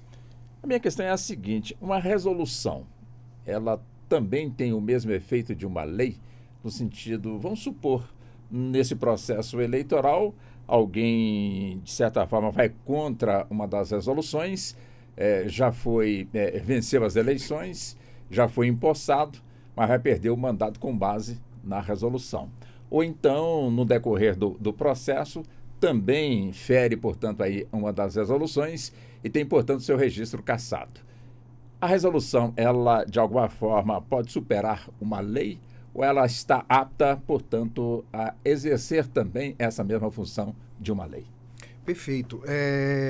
O Supremo Tribunal Federal já respondeu essa pergunta em algumas oportunidades e o Supremo Tribunal Federal deixou cravado de forma bastante transparente. Não, a resolução ela não tem o mesmo poder de uma lei. Ela pode, no máximo, repetir a lei ou esmiuçar, ou seja, explicar melhor aquilo que a lei diz e adequar aquilo que a lei diz à nossa realidade. Todos nós, foi uma constatação unívoca aqui, né? Todos nós sabemos que a lei não consegue acompanhar a tecnologia. A atualização legislativa, o próprio processo legislativo, ele é muito mais lento do que o que a gente espera que seja, o que a gente, na verdade, o que a gente gostaria que fosse, né? Não o que a gente espera, mas o que a gente gostaria que fosse. Então, dentro desse cenário, as resoluções elas trazem a regulamentação daquilo que a lei disse, daquilo que a lei apontou, e perceba que as resoluções, em alguns momentos, o próprio Supremo já disse da inconstitucionalidade de diversas resoluções aqui, quando as resoluções extrapolaram o poder regulamentar. A questão é que, às vezes, a gente tem um problema de compreender que as resoluções elas regulamentam tão somente as normas eleitorais. Mas existem normas externas ao processo eleitoral, mas que se aplicam ao processo eleitoral. Por exemplo, o Código de Processo Civil, ele traz normas de regulamentação da dinâmica processual, do avançar de um processo no âmbito do judiciário. E ali estão estabelecidas normas, assim, a toda evidência, tentando abarcar o máximo possível de hipóteses e situações que acontecem no nosso dia a dia. Porém, a gente sabe que não são suficientes. Sempre vai aparecer alguma situação aqui e acolá que não está prevista no Código de Processo Civil. E veja que eu estou falando de um código extenso, um código grande. Aí você pega, por exemplo, o Código Eleitoral, que é um código de mais de 65 anos, e inclusive está tendo discussão, na semana passada o relator da matéria do Código Eleitoral no Senado Federal anunciou que vai retomar os debates, e depois de uma conversa com o presidente Rodrigo Pacheco, no Senado Federal, para aprovar as normas. Óbvio que não vão valer para essas eleições, mas já se mira ali, e aí aquilo que o doutor Gustavo falou, já se mira algo que dentro desse grande laboratório que são as eleições municipais, pode acontecer. Então, é muito pouco provável que a gente tenha um código aprovado agora para aplicação já de forma imediata nas eleições subsequentes. Óbvio que vamos esperar ver como é que reage, né, aquilo que foi trazido nas resoluções, como é que reagem os juízes, os tribunais regionais eleitorais diante do que vier a ser levado para o judiciário no âmbito das discussões judiciais eleitorais. Então, nessa perspectiva, fica claro que as resoluções elas não podem ultrapassar o limite legal. Uma vez ultrapassadas, o Supremo Tribunal Federal vai ser chamado, certamente, a falar sobre a matéria, né? E uma vez chamado, provavelmente o Supremo vai dizer se sim, se encontra inconstitucionalidade ou não, né? Mas, de fato, a resolução ela é base da lei e trazendo para o aspecto pragmático, sendo base da lei, ela pode sim gerar uma cassação, ela pode sim gerar uma procedência de uma impugnação ao registro de candidatura. Então, é isso que se apresenta hoje nesse nosso cenário jurídico, né? Doutor Ulisses e doutor Gustavo. Doutor Ulisses. Esse cenário é extremamente desafiador. Por quê? Como o doutor Sidney está falando, vai haver uma discussão. E eu acho que isso que o doutor Gustavo tinha falado, o time que o TSE colocou, e eu penso, o TSE faz isso propositalmente, né, para provocar, inclusive, olha, dia 27 foi feita a resolução, a equipe do doutor Walter Lima já está colocando essa discussão aqui em debate, né, para toda a rede nacional da TV e da Rádio Justiça, para essa discussão. Então, eu acho que essa discussão vai haver tanto no âmbito do Congresso quanto no âmbito do Judiciário, ainda antes dessas eleições. Eu acho que já vai ter essa discussão, e essa discussão vai se aprofundar muito. Penso eu que essas resoluções serão alteradas aí a tempo oportuno para esse próximo pleito, e eu acho que isso é a democracia. Essa discussão que a gente está tendo aqui, pode, não pode, como pode, qual era a intenção, o que realmente está se buscando aqui. O objetivo, evidentemente, do TSE é proteger o cidadão, proteger o eleitor, da transparência. A gente não tem nenhuma desconfiança aqui que tem algum partido político com má intenção nessas eleições. Não, todo mundo quer entrar pelas vias próprias, da forma mais adequada possível e se manter lá, né? Que essa é a questão. Mas dentro daquele ponto que a gente estava falando do aumento da judicialização, tem uma outra discussão aí que é muito interessante. Eu publiquei um artigo na semana passada falando do projeto Solares, que é um programa criado Dr. Sidney, Dr. Pedro, dentro do Tribunal de Justiça de Santa Catarina, para substituir, de um modo bem grosseiro falando, servidores públicos dentro do tribunal. E esse programa, ele tem a capacidade de substituir o trabalho de 24, número, né, publicado pelo Projeto Solares, de 24 servidores públicos de tribunais. Então, eu provoco aos doutores aí a discussão. A gente vai aumentar a judicialização em razão de uma preocupação com a inteligência artificial e, ao mesmo tempo, o tribunal vai utilizar a inteligência artificial para resolver esse problema. Olha a situação em que nós estamos. Eu estava debatendo com os meus alunos, inclusive alguns me mandaram mensagem aqui que estão assistindo o programa. Eu estava debatendo com meus alunos exatamente isso. A inteligência artificial, é claro, ela é uma tecnologia, uma ferramenta utilizada com quem tem interesse, né? Ela está provocando o Tribunal Superior Eleitoral a tomar decisão. Eu lembro quando o ministro, eu estava aqui, eu acho que um dia, 2 dias depois que o ministro Barroso foi empossado, na primeira fala dele no CNJ, ele falou: eu estou chamando as maiores empresas da área para a gente trazer a tecnologia para o judiciário. Então é importante que o ouvinte, que o espectador, por meio do YouTube, esteja ciente de que a tecnologia é necessária para a nossa realidade. A sociedade entrou num nível de complexidade tão grande, tão elevada, que ela é um instrumento completamente necessário para nossa sobrevivência enquanto sociedade.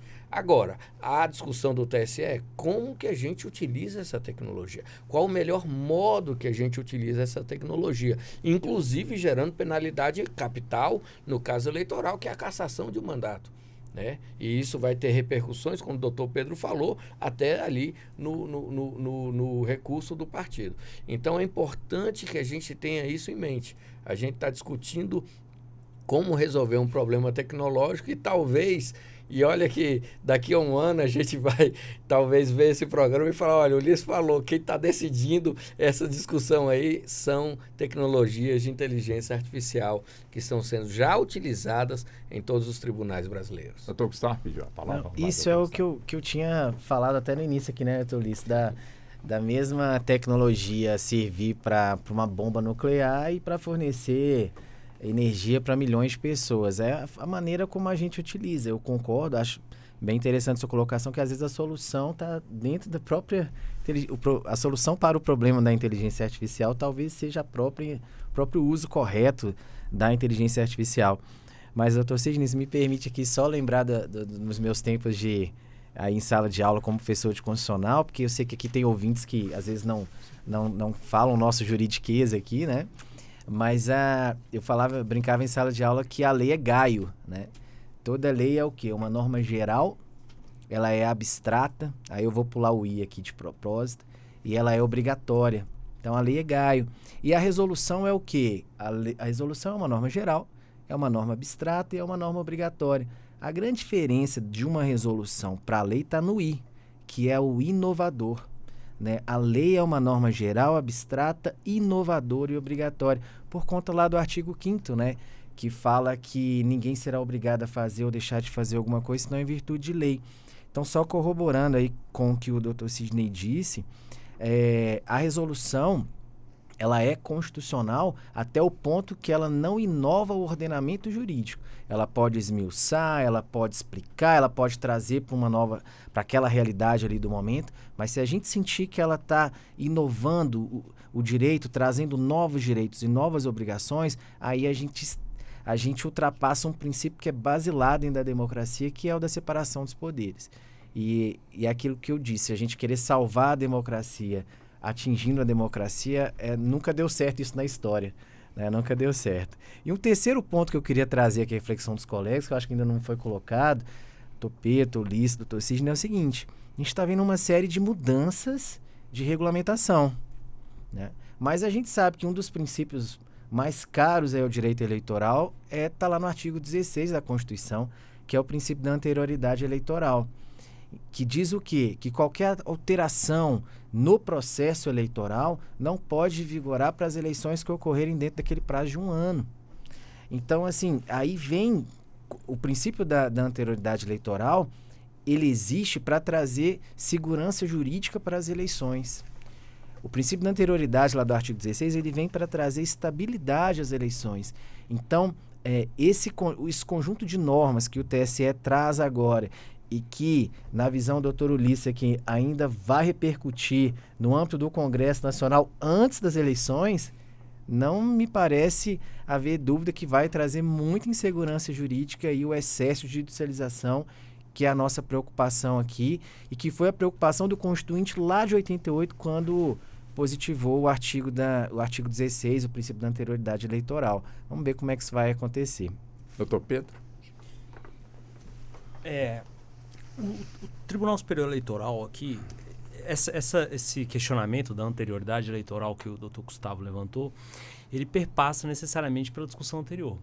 Nós estamos inovando ou nós estamos apenas regulamentando? Nós estamos criando ou nós estamos esmiuçando? Eis a questão. Se estiver criando, já não poderia estar sendo aplicado, porque está sendo criado agora e a eleição é em outubro, né? Agora, esmiuçando já pode, porque são normas anteriores, normas bem antigas, né?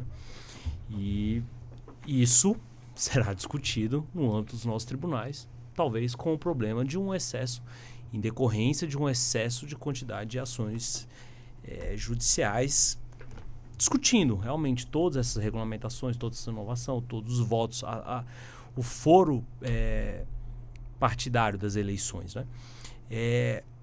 Agora, eu penso, eu acho que o intuito aqui realmente foi regulamentar, foi esmiuçar, e esse foi o primeiro pontapé na primeira rodada de debates desse novo, que não é a primeira, na verdade, né? Mas assim, a primeira regulamentação, é a primeira disposição tratando especificamente do uso da inteligência artificial.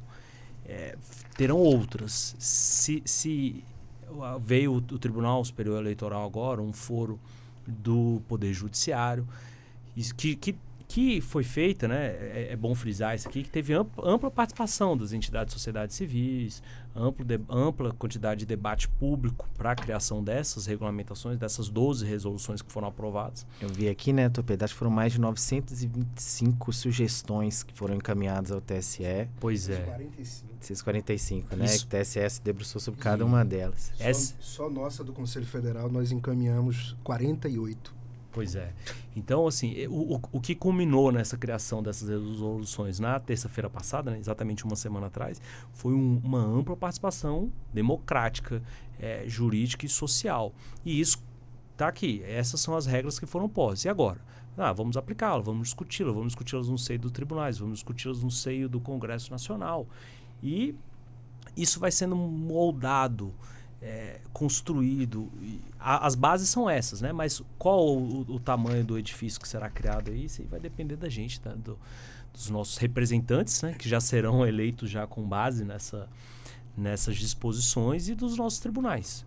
O senhor gostaria de fazer mais uma acréscimo sobre a questão, doutor Sidney? Sim, a gente está diante de diversos temas que, não obstante, eu mantenho minha opinião, né, inicial, que, não obstante, causem algum tipo de estrépito na sociedade como um todo, em decorrência de uma possível inovação no cenário legislativo, de normas que regulamentam o processo eleitoral. De fato, a gente está diante de situações muito novas, e a gente tem, de fato, na composição do judiciário, como o doutor Pedro falou, juízes estaduais que compõem, de forma a fazer um rodízio, uma espécie de rodízio, as zonas eleitorais. Nós temos 2.630, mais ou menos, aproximadamente, zonas eleitorais no Brasil. Então, dessas mais de 2.600 zonas eleitorais, nós teremos um juiz em cada uma delas, ali titularizando, e com, obviamente, um substituto. Então, nós teremos uma força-tarefa de magistrados, de promotores de justiça, que também, da mesma forma, assumem as funções eleitorais, que vai lidar com esse novo mundo, com essas novas formas de interpretar, mas não novas em decorrência de uma legislação nova que surgiu, mas sim da regulamentação que, ao interpretar, trouxe normas ditas dentro das balizas legais. Bom, e a gente se depara com uma informação muito recente, saiu agora há pouco tempo, há 20 minutos, na verdade, que o TSE planeja fazer um curso sobre inteligência artificial por intermédio da Escola Judiciária Eleitoral para todos os magistrados que titularizarão as suas funções eleitorais. Eu vejo isso com bons olhos, porque você perceba que o tribunal ele não apenas entrega normas, não apenas entrega uma sistematização quando ele fala da questão dos ilícitos eleitorais, mas ele também busca capacitar para melhor entregar a jurisdição. De forma que eu compreendo, e eu já tenho até uma visão até muito mais positiva desse cenário. A gente aprovou lá no Conselho Federal uma resolução e comunicamos essa resolução para o Poder Judiciário, para o Tribunal Superior Eleitoral, onde a gente estabelece, diante daquilo que prevê a lei, como que coloca a Ordem dos Advogados do Brasil como entidade, autoridade fiscalizadora, né, a possibilidade de indicar um advogado ou uma advogada para cada uma dessas zonas eleitorais e acompanhar o processo como esse terceiro desinteressado em pé de igualdade com o Ministério Público, ou seja, para chancelar efetivamente aquilo que o Judiciário eventualmente vier a fazer dentro das balizas legais e, obviamente, questionar aquilo que não estiver dentro dessas balizas. Comunicamos esse fato ao presidente do Tribunal Superior Eleitoral e estamos no processo de indicação dessas pessoas desses advogados e advogadas para integrarem essas missões. E aí vem outra questão também que eu preciso dizer aqui, me peço permissão, é que a gente também está procurando capacitar a advocacia partidária e eleitoral no Brasil. Né? A gente lançou um curso de capacitação, já está disponível lá na plataforma de EAD, né, de ensino à distância, da Escola Superior de Advocacia, que traz claramente a mensagem sobre o combate à violência política contra a mulher. Né? Então, a gente já tem esse curso, já tem ali os módulos ensinando, demonstrando até que ponto existe ou não a violência política. Vamos lançar um agora de advocacia eleitoral, especificamente para os advogados e advogadas que irão militar, ou seja, a capacitação ela tem que estar sempre presente. E faremos também um evento associado até a esse fato agora que noticiei, né, há poucos instantes que vi no site de notícias, né, é que a Ordem também vai fazer um evento específico sobre inteligência artificial, né, a regulamentação da inteligência artificial, que pouca gente tem falado. Muita gente falou, doutor Ulisses, de regulamentação do projeto das fake news, né, o 2630. Mas pouca gente está lembrando que existe um projeto em tramitação no Senado Federal que regulamenta a inteligência artificial. E que, se esse projeto for aprovado, ele resolve o problema, inclusive, da fake news. Porque o uso do algoritmo está dentro do arcabouço da inteligência artificial. Então, percebam que necessariamente a gente está diante de um monstro novo e que a gente precisa saber quais são as armas para combater esse monstro. Né? E só com a qualificação isso será possível. Sobre esse evento que vai acontecer, será quando, onde e quais serão os participantes? O evento, em linha de princípio, vai acontecer no estado da Paraíba, né? Vai ser João Pessoa, a gente só está vendo alguns detalhes. O evento vai ser em agosto. Eventualmente, esse lugar pode modificar, porque dentro da dinâmica da Ordem dos Advogados, a gente tem assim, se um local já é contemplado com um evento de proporções nacionais, a gente prestigia um outro local que ainda não foi alcançado com esse evento. Então, é possível que seja modificado. Então, vai ser em agosto, ou seja, pertinho do processo eleitoral, mas já no calor do processo eleitoral, né? Pertinho das eleições, mas no calor do processo eleitoral. E a gente vai debater diversos temas, não só os temas que resvalam na democracia nas eleições, mas também o uso da inteligência artificial no Poder Judiciário, aquilo que o doutor Ulisses falou, ou seja, como é que você vai utilizar inteligência artificial para decidir aquilo que se ataca em relação de reconhecer quando a inteligência artificial foi mal utilizada no processo eleitoral. Então, tudo isso vai estar dentro desse conjunto de debates, né, que vai acontecer no mês de agosto. A gente está nessa pendência efetiva do local. Espero que até esse final de semana a gente consiga já ter o local devidamente delimitado, mas, em princípio, vai acontecer em João Pessoa, na Paraíba. Bom, como nosso tempo já começa aqui a ir delimitando, portanto, também o tempo, e são vários os assuntos que nós temos ainda aqui para ser abordado. Agora há pouco falávamos a respeito do impacto das resoluções sobre os partidos políticos. E o outro lado, ou seja, no caso, as plataformas digitais. Qual seria também o impacto sobre essas empresas? As resoluções também irão alcançar e puni-las também, caso esteja em desacordo com as resoluções? Quem é que poderia nos responder essa questão? Doutor Ulisses. Deixa eu abrir aqui a discussão. Eu acho que isso é fundamental a gente ter em mente. O doutor Sidney citou ali o que seria o Marco Legal da Inteligência Artificial, que é o 2338 de 2023. Ele está, portanto, desde o início de 2023, à disposição do Senado para votação. Infelizmente, a tramitação está muito lenta, aí entra uma outra discussão aqui. A quem interessa a aprovação dessa lei, porque é uma lei que vai impactar diretamente o cotidiano de cidadão e de empresas e da sociedade de modo geral, né? Então, a quem interessa de fato, é uma lei, eu acompanhei, faz parte da minha pesquisa, toda a comissão jurídica ali que discutiu essa lei, houve uma ampla participação da sociedade, diversos setores públicos também, mas enfim, a lei está lá, é uma lei muito boa, inclusive uma lei elogiada internacionalmente, um projeto de lei elogiado internacionalmente, muito adequado à tecnologia. É claro, não é perfeita, mas extremamente avançada. Mas é um problema que não apenas o Brasil enfrenta, que vários países do mundo estão empacados, inclusive a União Europeia está com o projeto pronto, mas eles não conseguem efetivar o projeto, da mesma forma como acontece nos Estados Unidos, Austrália, Canadá. É uma dificuldade muito grande, porque, como eu falei, é uma tecnologia que impacta toda a sociedade e estamos lidando aí com as maiores big techs do mundo. O Dr. Sidney trouxe dados aí no início do programa de questões de bilhões e trilhões de dólares aí que envolvem. Imagina o lobby disso, seja no judiciário, seja no Congresso, na sociedade como um todo. Eu lembro claramente do dia em que nós estávamos lá no Congresso, estávamos acompanhando lá a discussão do PL 2338, que na verdade é um substitutivo a outros projetos de lei. A gente está discutindo isso desde 2019, Walter. Temos projetos de lei parados, tramitando desde 2019. E chegou o presidente de uma dessas big techs, não vou mencionar o nome, mas chegou o presidente lá, tranquilamente, falou assim: para que a gente está discutindo essa regulação aqui, doutor Gustavo, se a gente tem um compliance interno? Qual é a necessidade? E falou com muita tranquilidade. Depois ele foi para a mídia e repetiu qual a necessidade desse projeto de lei. A Google tem, a Meta tem e tal. Todo mundo tem um compliance interno, não tem necessidade de uma regulação e tal, não sei o quê.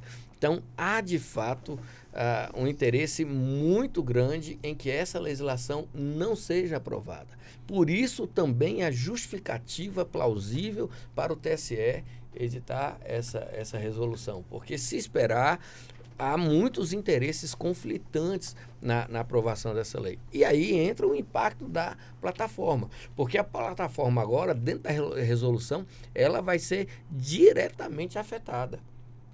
Se ela identificar, aí a gente entra na discussão aqui dos constitucionalistas, né? Conceitos abertos. Se ela identificar ali alguma questão de nocividade, de inverdade, de risco, ela imediatamente tem que tirar aquilo ali.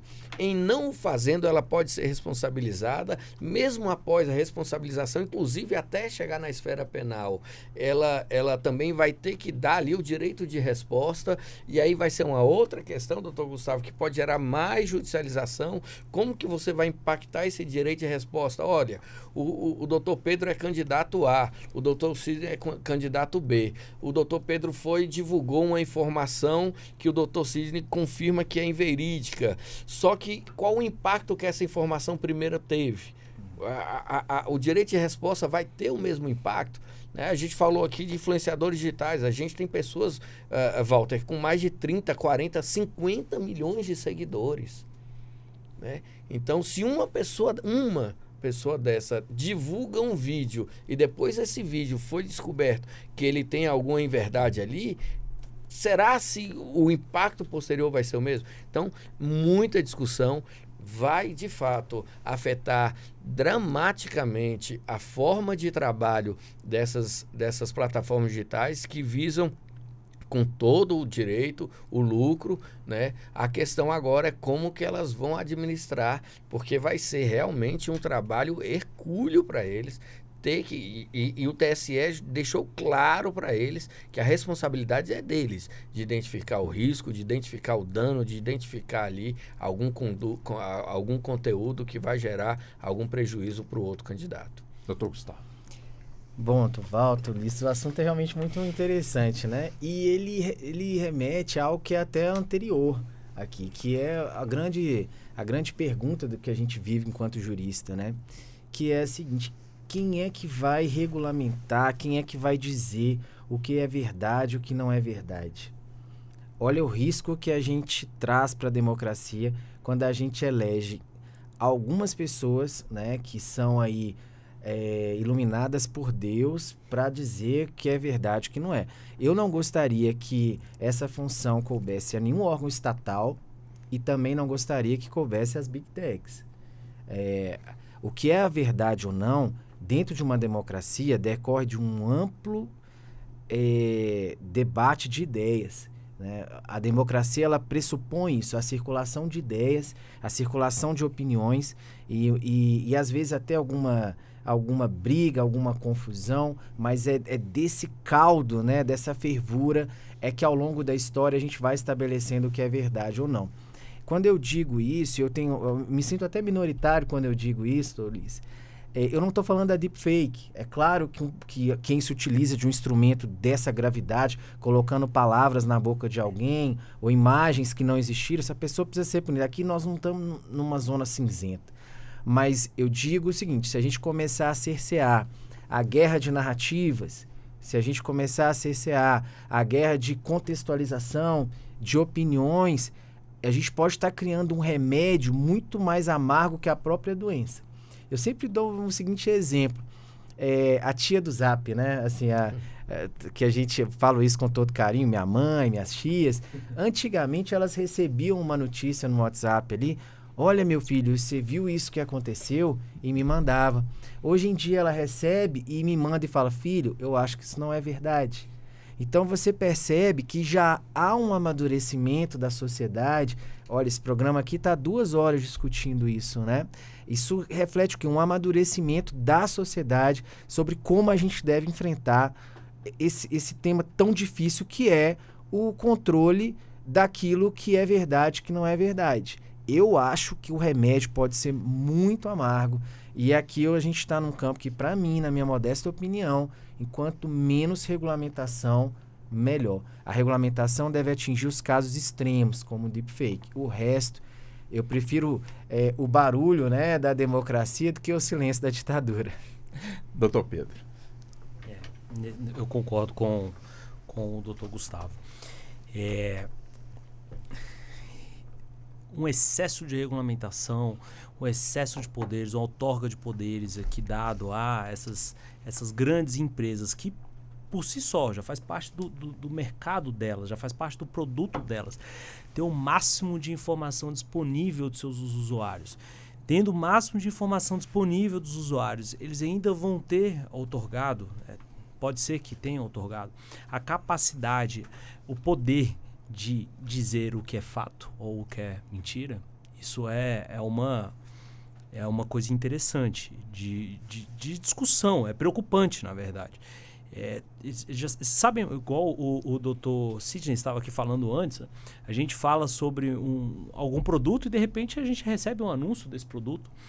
Então, tamanho o conhecimento, tamanho a invasão de dados, de informações que há sobre nós, né? E ainda assim agora foi delegado para elas, porque caso elas não o façam, elas serão responsabilizadas e elas não querem ser responsabilizadas. Foi delegado para elas a capacidade de censurar determinadas informações que julguem falsas, que julguem falseadas. E o risco foi uma coisa que eu disse aqui anteriormente. O risco é sair blindando, negando as informações para evitar de correr o risco de ter divulgado alguma fake news e incidir no excesso. E no excesso, não me parece que um excesso de censura, talvez, um excesso de bloqueio de propagandas, não me parece que isso vai ser penalizado, né? Mas a resolução, retornando à sua pergunta, doutor Walter, as resoluções elas trouxeram normas interessantes, a fixação de banco de dados, que antes era uma coisa que tinha banco de dados perenes, né? Não só no período eleitoral, que antes é algo que tinha uma enorme dificuldade de se descobrir, essa informação foi divulgada por quem? Quando? O prazo de guarda desses dados, né, desses dados do IP, da porta de entrada, dos endereços eletrônicos, isso era pequeno, se expirava fácil, era difícil registrar. E a resolução ela tentou também trabalhar em cima disso. Além da questão de resguardar a divulgação de informações, também foi otorgado o direito de resposta pela divulgação de informações falsas, que, como bem disse o doutor Ulisses aqui, isso vai gerar também impacto financeiro, porque além as Big Techs, né, além de ter um impacto de ter que censurar algumas informações para que elas não sejam divulgadas e, portanto, não lucrar com elas, caso haja a divulgação de uma informação falsa, há um direito de resposta previsto na legislação, que regulamenta já um direito de resposta que estava na lei das eleições, que vai fazer com que a resposta pela ofensa, pela fake news ou pela inverdade divulgada seja impulsionada nos mesmos termos do post anterior. Então, há uma série de normatividade aqui, há uma série de problemáticas que serão objeto de muitas discussões futuras, né? Já estamos aqui há 2 horas e chegamos nem na metade, né? De jeito nenhum. Doutor Sidney, por Essa favor. questão do direito de resposta, percebam que teve um período da nossa vida de seres humanos sociáveis, né, que a gente ficou sem uma regulamentação. Você lembra quando o Supremo decidiu da inconstitucionalidade da lei de imprensa? A gente ficou no vácuo. E, curiosamente, naquele período, olha como é que são as coisas, né? A legislação eleitoral serviu para alguma coisa que alguns juízes estavam aplicando, por analogia, ao que dizia a legislação eleitoral, né, diante do vácuo de uma norma para regulamentar o direito de resposta. Né? Então, isso é algo realmente muito que nos deixa claro, efetivamente, que a legislação eleitoral ela tenta alcançar todas as condutas. Obviamente, não vai conseguir nunca, né, alcançar esse desiderato, mas ela deixa, efetivamente, isso que foi constatado pelo doutor Gustavo, que é a questão uma normatividade, de certa forma, aberta, para justamente deixar a porta um pouco entreaberta para se possibilitar enxergar situações novas. Percebam, por exemplo, que a legislação eleitoral ela trouxe lá no seu arcabouço, em determinado momento, a questão, eu já falei aqui dessa questão dos estados mentais, né? Mas trouxe também a questão relacionada à previsão das fake news. Ou seja, a mentira ela sempre existiu, de fato, como foi constatado lá no começo da nossa conversa aqui pelo doutor Gustavo, ela sempre existiu. Inclusive nas formas mais rústicas possíveis, né? Toda campanha tinha que ter uma fofoqueira ou um fofoqueiro, né, em cada cidade para poder dar certo, né? Então ela sempre existiu, não é uma novidade. Agora o problema é que como a força que ela tomou e a proporção diante das redes sociais que ela tomou. E aí eu volto aqui para uma audiência pública falando dessa questão relacionada... Doutor, se me permite, eu tenho 2 minutos. Vou concluir. Dessa questão relacionada à audiência pública que aconteceu no Supremo. Recordam todos aqui que a linha de frente da defesa das empresas, das Big Techs, era que se instituísse no Brasil a autorregulamentação regulada. O que o TSE fez foi o seguinte: atendemos vocês, está aí, autorregulação regulada, está na resolução do Tribunal Superior Eleitoral. Então resta saber como é que esse comportamento vai acontecer, né? Nós não chegamos nem na metade da discussão, né? Mas o tempo verdade. encolheu. E eu só tenho que agradecer ao senhor, doutor Sidney, em menos de 30 segundos, o senhor finalizar tudo aquilo que o senhor nos trouxe com muita propriedade aqui, por favor. Pois é, eu queria primeiramente agradecer essa oportunidade de estar aqui discutindo, debatendo um tema tão forte, tão presente nesse momento da democracia brasileira, né? Não só da democracia, mas das nossas próprias vivências, né? Dizer que a Rádio Justiça está de parabéns, Walter, pela sua condução e pela forma como o tema foi abordado. Muito obrigado. Viu?